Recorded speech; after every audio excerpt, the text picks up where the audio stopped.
everyone, welcome back to another Planet Zoo video. ZookeeperChris here. I hope you weren't tired of hearing Planet Zoo news because it just keeps getting better and better this week. Today, Planet Zoo announced update 1.4, which will be a free update coming to the game on December 8th.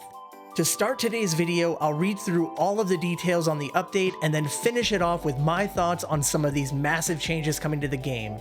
As always, timestamps can be found down below, so feel free to skip around to a particular topic, especially if you've already read the announcement and want to just hear my thoughts on the update.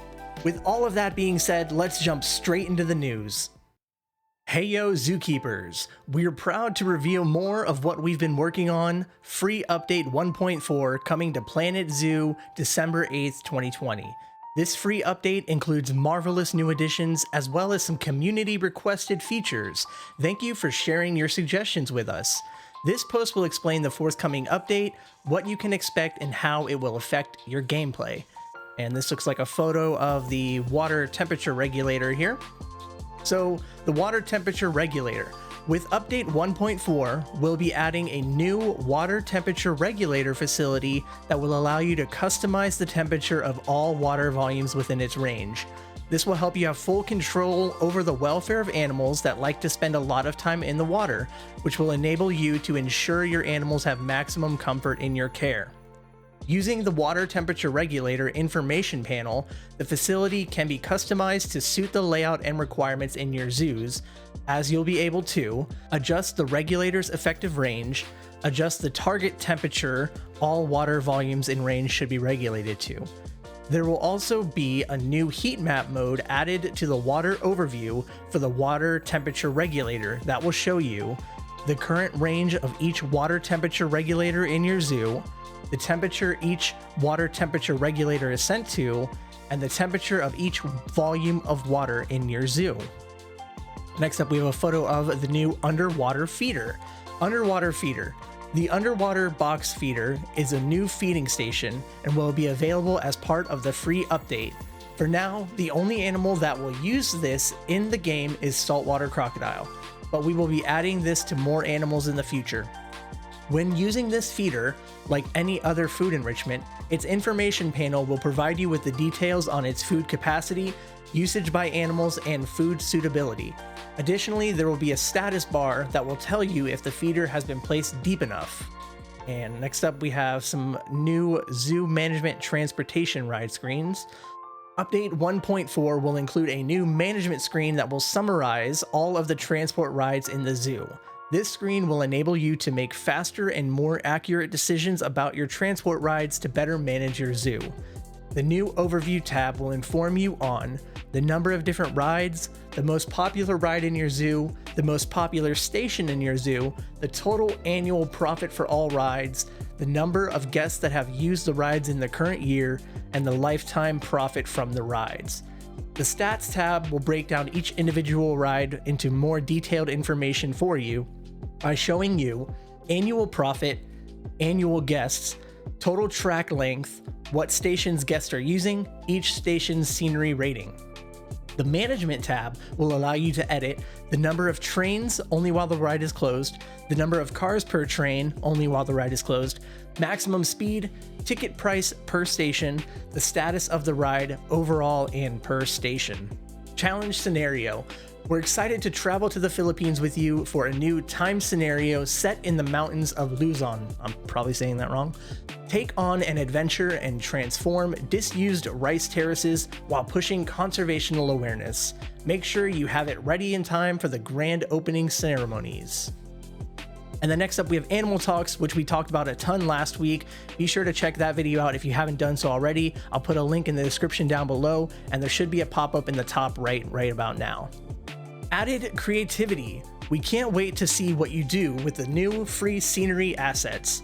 Update 1.4 will bring you a set of decal decorations, 2 new guest paths, 1 new queue path, and 2 variants to pre-existing queue paths, a new font for your 3D letters, 2D letters, and a range of foliage. We love seeing what you create, and we're looking forward to seeing how you incorporate these into your zoos. Quality of life.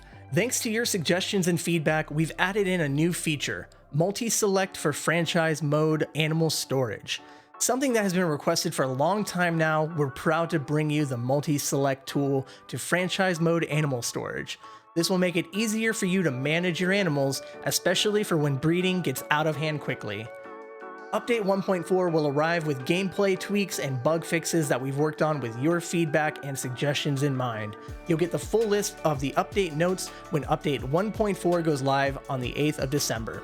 Thanks Planned Zoo fam for all of your brilliant support and feedback as we continue to work on Planet Zoo. We're looking forward to sharing more about what we've been working on very soon. Stay tuned. First thing I want to say right off the bat is that there are several huge changes coming to the game that deal with aquatic animals. That much is pretty obvious. Does this mean that the next DLC will be including some aquatic species? Maybe. Or they could be laying down the groundwork to get things ready for future updates that include aquatic species. Let's take a deeper dive into some of these new features coming with this free update. Alright, so the water temperature regulator. Not only does this item just make complete sense to have into the game right now, but it is without a doubt going to be extremely important if we expect to see any aquatic animals in the future. Water temperature regulation plays such a huge role in aquatic habitats in real life, especially for animals such as cetaceans or fish who do not have the capability to leave the water to warm up, as some of our current animals in the game do, such as the saltwater crocodile. As always, I love seeing Planet Zoo improve on the realism aspects of the game, and I can't wait for water temperature regulators to be added. Alright, the underwater feeder. A new food enrichment device that is entirely designed for aquatic species. Not only that, but it is available for only one species of animal currently in game? No way.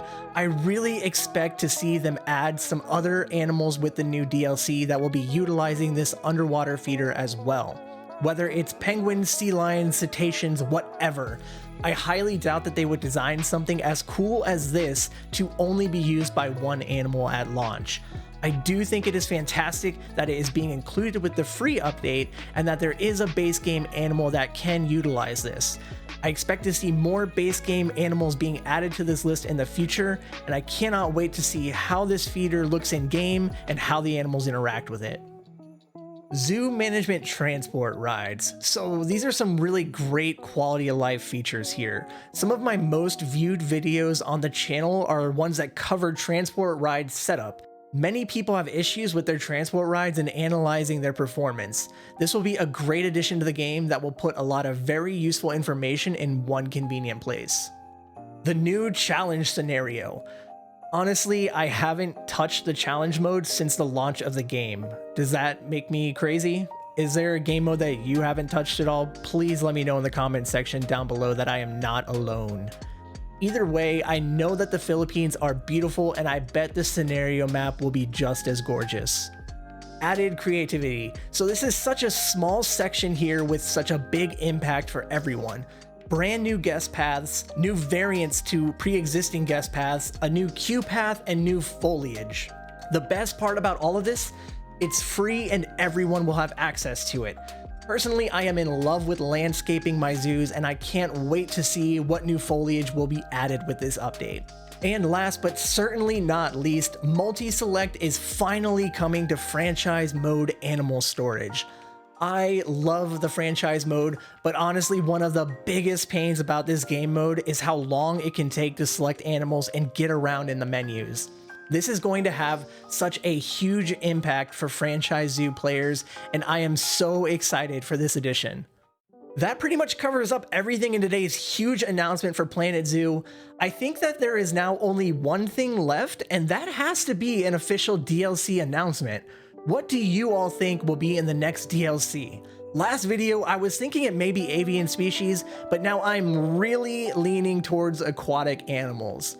Let me know what you think down below, and if you have not done so already, be sure to hit that subscribe button and turn notifications on. The next few weeks are going to be huge for Planet Zoo, and I'll be uploading videos covering anything and everything that's coming. Thanks so much for watching today's video. I really hope you enjoyed it. If you did, be sure to slap that thumbs up button. I look forward to seeing you all next time, and until then, stay wild. Brand new guest paths, a new queue path, new variants.